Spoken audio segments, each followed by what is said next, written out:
The champagne glass shattered at my feet, spraying tiny droplets across my cream-colored dress. His mother's voice cut through the ballroom like a knife. "Gold digger!" 200 guests laughed as his brother ripped up our engagement photo right in front of me. His sister called me trailer trash. My fiancé begged them to stop, his voice breaking with desperation. But I just smiled, pulled out my phone, and made one call. 30 seconds later, everything changed forever. My name is Elizabeth, and I'm about to tell you how I went from being the joke of a high society party to watching those same people beg for my forgiveness. This story has more twists than you can imagine, and I promise you, the ending will leave you speechless. But before we get to that moment, let me take you back to where it all began. Let me be honest with you about something. My full name is Elizabeth Pierce, daughter of Jonathan Pierce, owner of Pierce Global Empire. You might have heard of it. My father's company is worth $47 billion. Yes, billion with a B. But here's the thing. Nobody knew this about me. Not my friends, not my colleagues, and definitely not my fiancé. For the past 3 years, I'd been living in a modest one-bedroom apartment in the East District, driving a regular sedan, and working as a business consultant under my mother's maiden name, Elizabeth Carter. Why would someone with access to unlimited wealth choose to live like this? Simple. I wanted to find real love. I wanted someone to fall for me. Elizabeth the person, not Elizabeth the trust fund. I'd seen too many relationships in my circle crumble because people couldn't separate the person from the money. My father understood this better than anyone. When I told him I wanted to live independently and hide my identity, he supported me completely. He said, "Sweetheart, real character shows when people think you have nothing to offer them." 1 year ago, I met Adrian Whitmore at a charity art gallery. He was standing in front of an abstract painting, looking genuinely confused by it. I laughed and told him it was upside down. He turned around, smiled, and said, "Either that or the artist was standing on their head." We talked for 3 hours that night, and I felt something I'd never felt before. He was handsome, yes, but more than that, he was kind. He listened when I spoke. He remembered small details about my life. He didn't try to impress me with money or status. Adrian came from the Whitmore family, old money real estate moguls who owned half the city's luxury properties. His family was wealthy, not as wealthy as mine, but comfortable. Worth about $2.3 billion, though I didn't know that at first and honestly didn't care. Over the next 10 months, we built something beautiful together. He thought I was just a regular working girl trying to make it in the big city, and he loved me for exactly that. When he proposed to me during a simple rooftop dinner with city lights twinkling around us, he said something I'll never forget. He said, "Elizabeth, you're the only real thing in my fake world.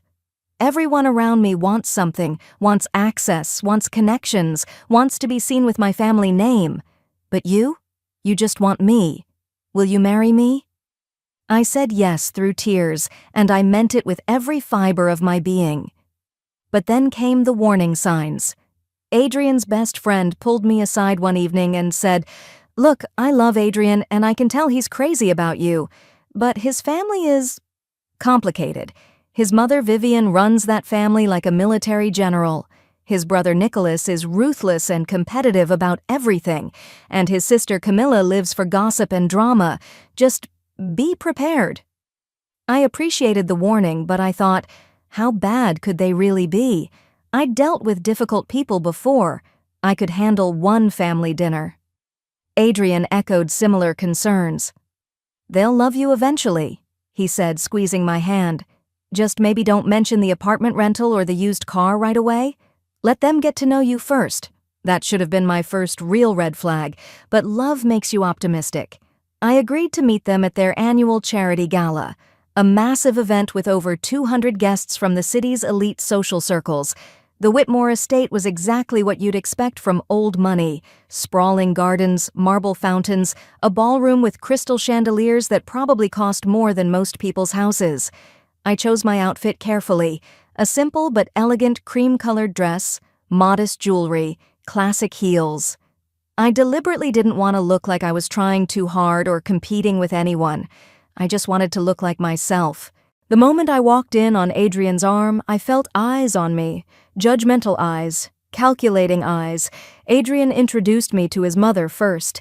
Vivienne Whitmore stood there in a wine-red gown dripping with diamonds, her silver hair styled in a perfect chignon. She looked at me the way someone might examine a used car they're not sure they want to buy. Her smile didn't reach her eyes. "Carter?" she said, her voice honey-sweet but with an edge. "I don't know any Carters." "What do your people do, dear?" Before I could answer properly, Adrian's brother Nicholas appeared. He was tall, wearing an expensive suit, and had a smirk that made my skin crawl. "What kind of business?" he interrupted. "Convenience store?" Several guests nearby chuckled. I felt my cheeks burn but kept my composure. Then came Camilla, Adrian's younger sister, in a bright purple dress covered in sequins. She circled around me like a shark. "That dress is quaint," she said, loud enough for people to hear. "Is it vintage? Or just old?" More laughter rippled through the crowd. Adrian's hand tightened on mine. "Stop it. All of you," he said firmly. But Vivienne just smiled. "Darling, we're just getting to know her." I thought maybe that was the worst of it. I was wrong. So incredibly wrong. About an hour into the party, Vivienne tapped her champagne glass with a knife, calling for everyone's attention. My stomach dropped. "Everyone," she announced in her carrying voice, "I'd like you to meet my son's friend, Elizabeth Carter."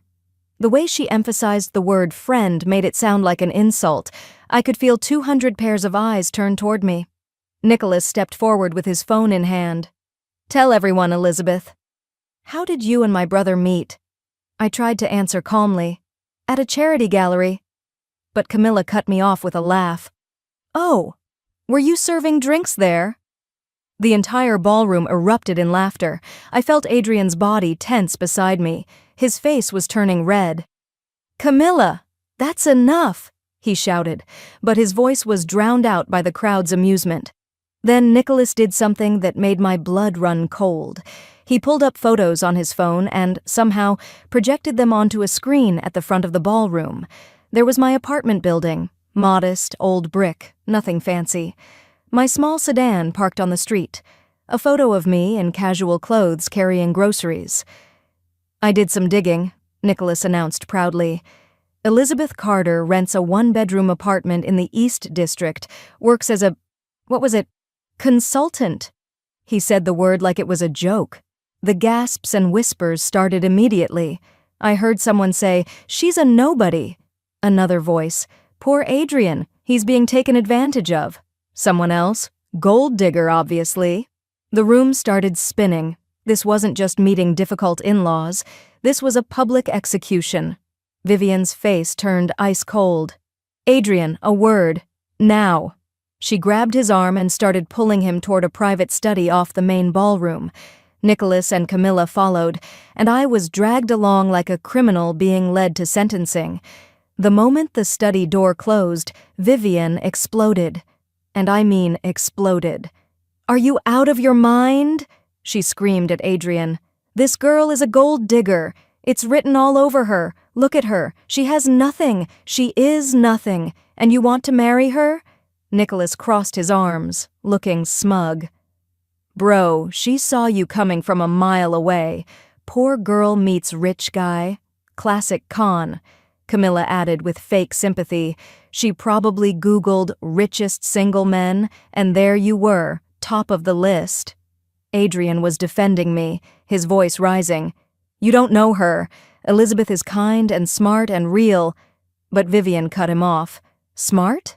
Yes, I'll give you that. Smart enough to trap my son. Well, it's not happening. Not while I'm alive." That's when Nicholas reached into Adrian's jacket pocket and pulled out a photo, our engagement photo, the one Adrian carried everywhere. We looked so happy in it, so in love. Nicholas held it up, looked me dead in the eyes and ripped it in half. Just tore it right down the middle. My eyes welled up with tears, but I refused to let them fall. I wouldn't give them the satisfaction.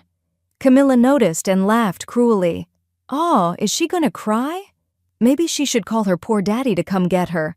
She said, "Poor daddy." in a mocking baby voice.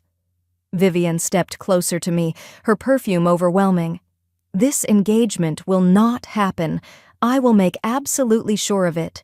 You will leave my son alone, or I will destroy whatever pathetic little life you've built for yourself." Adrian grabbed my hand. "Mother, I love her. I'm going to marry her whether you approve or not." But his words felt hollow in that moment, drowned out by his family's venom. Vivian straightened her dress and opened the study door. "We're returning to the party. And you," she pointed at me, "will learn your place." Walking back into that ballroom was one of the hardest things I've ever done. Every eye was on me. The whispers were loud enough to hear. "She's still here?" The audacity. Someone should call security. Vivian took the microphone from the band leader, and my heart stopped. "I apologize for the interruption, everyone," she said in her elegant hostess voice. "But I have an important announcement. There will be no engagement between my son and this woman. Adrian has been deceived by someone interested only in our family name and fortune, a gold digger, plain and simple." She pointed directly at me as she said it. The room went silent for just a moment, and then someone yelled, "Gold digger!" Another voice joined in. "She doesn't even belong here!" Nicholas raised his champagne glass high. "To recognizing trash when we see it. That's when someone, I never saw who, threw their glass." It shattered at my feet, champagne and glass shards spraying across my dress and shoes. Adrian was shouting at his family, his face purple with rage, but nobody was listening. Camilla was laughing so hard she had tears running down her face. "This is the best party ever," she squealed.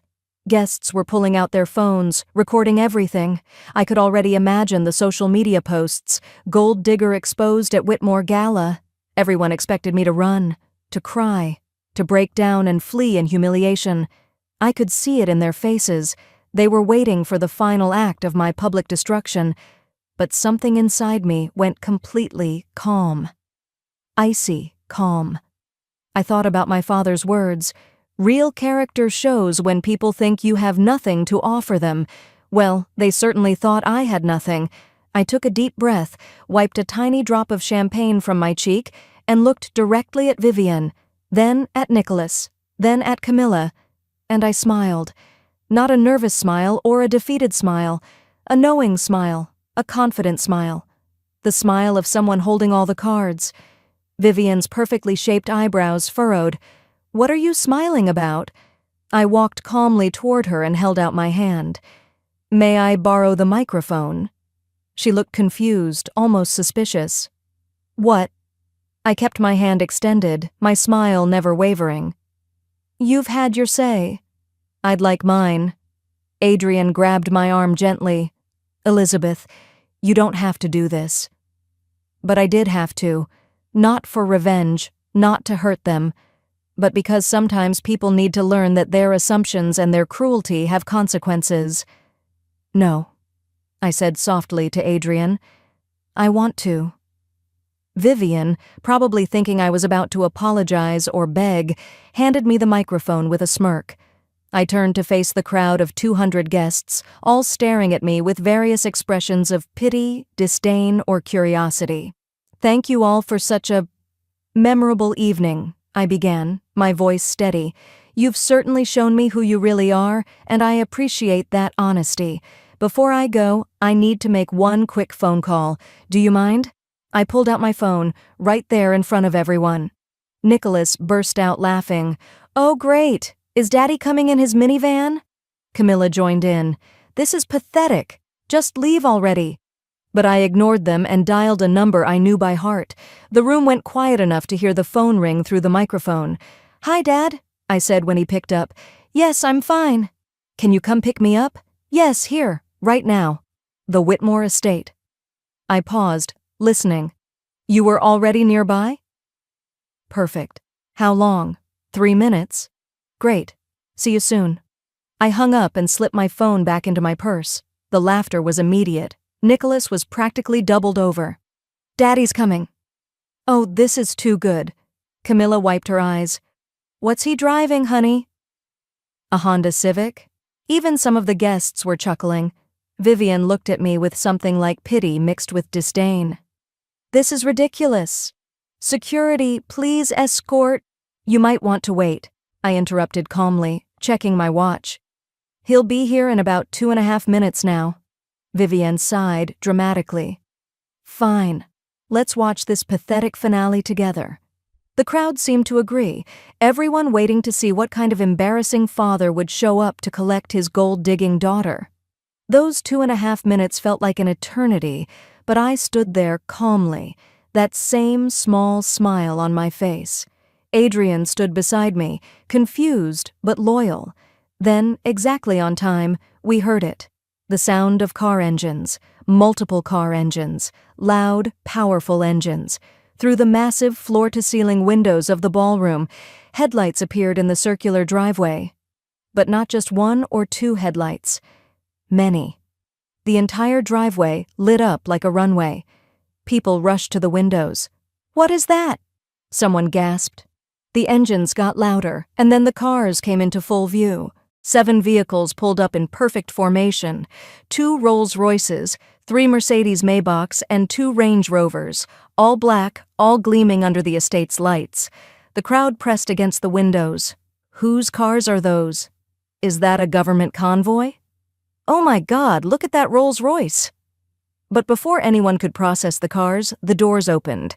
Security personnel stepped out first. At least 10 men in perfectly tailored black suits with earpieces, and the kind of posture that screamed professional protection.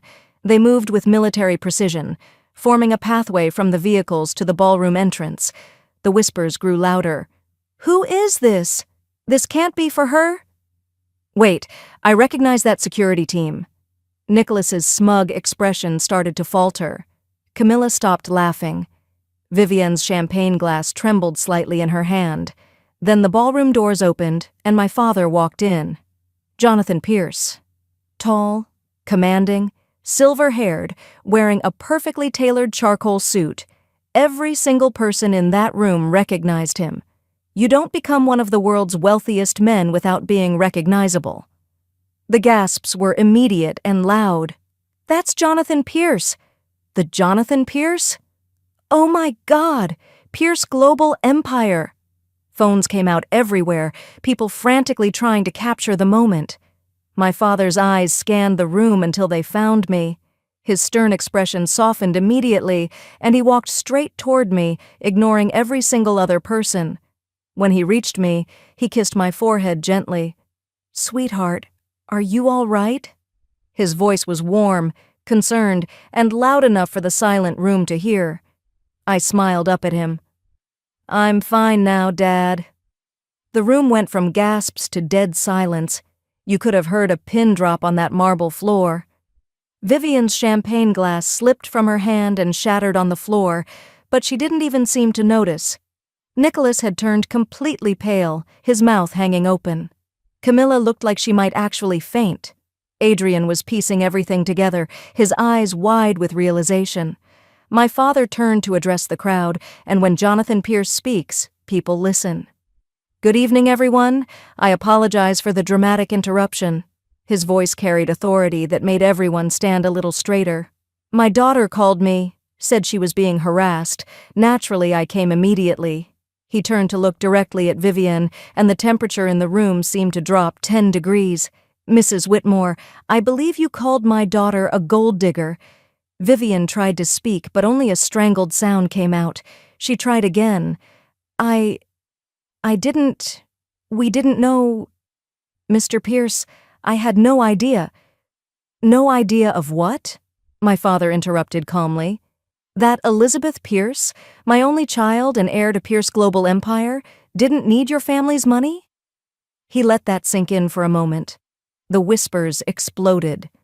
She's Elizabeth Pierce? The Pierce daughter? Oh my God, she's worth billions. This can't be real, my father continued, his voice cutting through the chaos. Let me clarify something for everyone here who seems confused about the situation. The Whitmore family fortune is approximately $2.3 billion. Impressive by most standards. He paused. Pierce Global Empire is worth $47 billion. My daughter's trust fund alone is worth more than your entire family's net worth combined. Nicholas tried to say something. Sir, we had no way of knowing. But my father held up one hand, and Nicholas fell silent immediately. My daughter chose to live modestly. She wanted to find genuine love, to be valued for who she is as a person, not for her last name or her bank account. And you people threw champagne glasses at her. You called her trash. You humiliated her in front of 200 witnesses. Camilla was openly crying now, her makeup running down her face. The guests who had been laughing and recording earlier were now backing away, trying to delete videos, suddenly very interested in their shoes. The social media posts were probably being frantically deleted at that very moment. Vivian tried to approach me, her hands clasped together. Elizabeth, Miss Pierce, I am so deeply, profoundly sorry. We made a terrible mistake. Please, you must understand, we simply didn't know. I looked at her calmly. Exactly, Mrs. Whitmore. You didn't know. And because you didn't know I was wealthy, you felt free to be cruel. That's the entire problem. Nicholas stepped forward, his earlier arrogance completely gone. We would never have, if we had known who you really were. I cut him off. If you had known I was rich, you would have treated me with respect. But you believed I was poor, so you treated me like garbage. Do you understand why that's worse?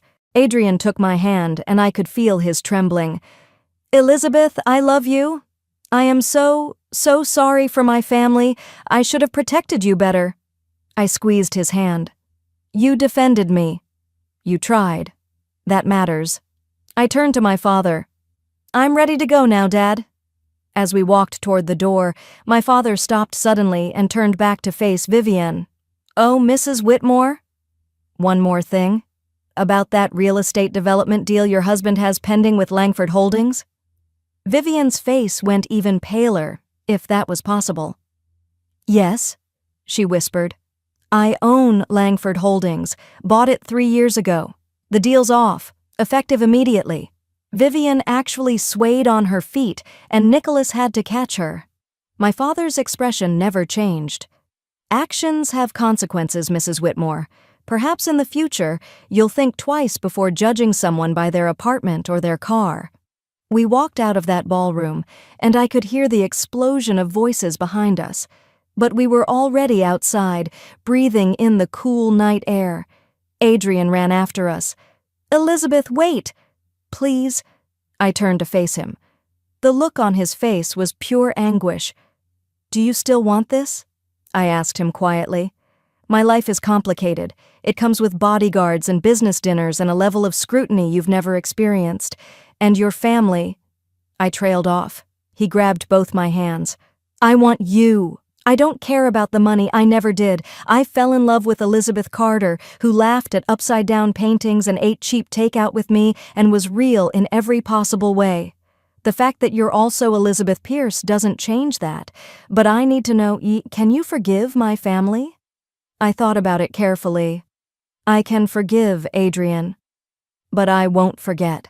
And they need to earn back my trust and my respect.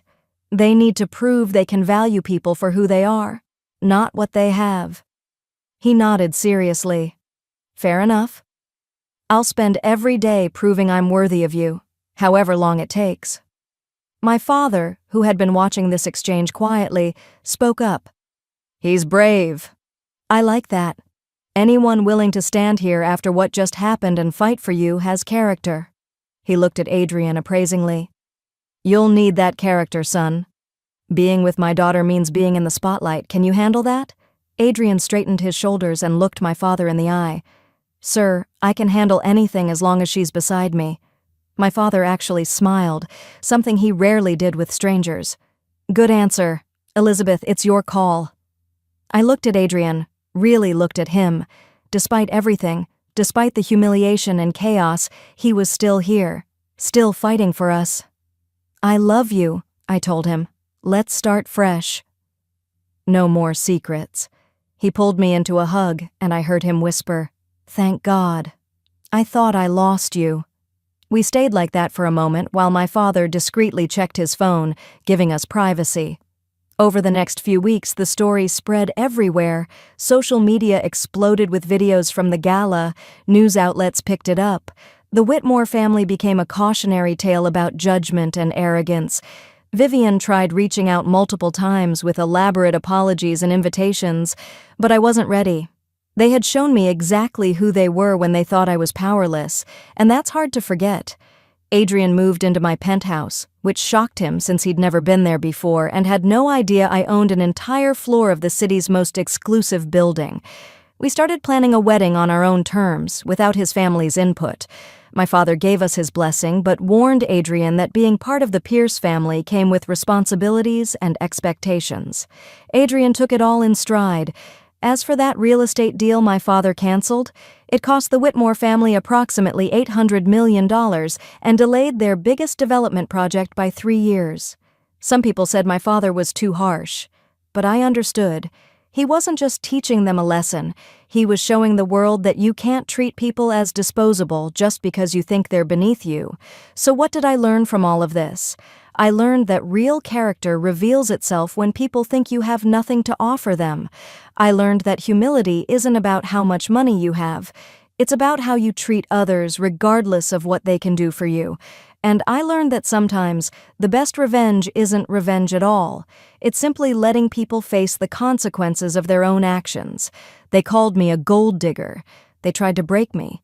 They wanted to see me cry and run away in shame. But here's the truth they couldn't accept. I was never digging for gold. I was already standing on a mountain of it. They just couldn't see it because they were too busy looking down on me. And that smile I wore during the worst of their cruelty, that wasn't fake confidence or bravado. That was the calm that comes from knowing exactly who you are, even when everyone else is trying to tell you who you should be. That's a power that no amount of money can buy, though in my case, it certainly didn't hurt to have both. If you loved this story, hit that like button and share it with someone who's ever been underestimated or judged unfairly. Drop a comment telling me, have you ever had a moment where someone completely misjudged you? I want to hear your stories because we all have them. And if you're not subscribed yet, what are you waiting for? Hit that subscribe button and turn on notifications because I share real stories like this one every week. Remember this: stay humble, stay strong, and never let anyone make you feel small. You are enough, exactly as you are. The right people will see your value without you having to prove it. I'll see you in the next one.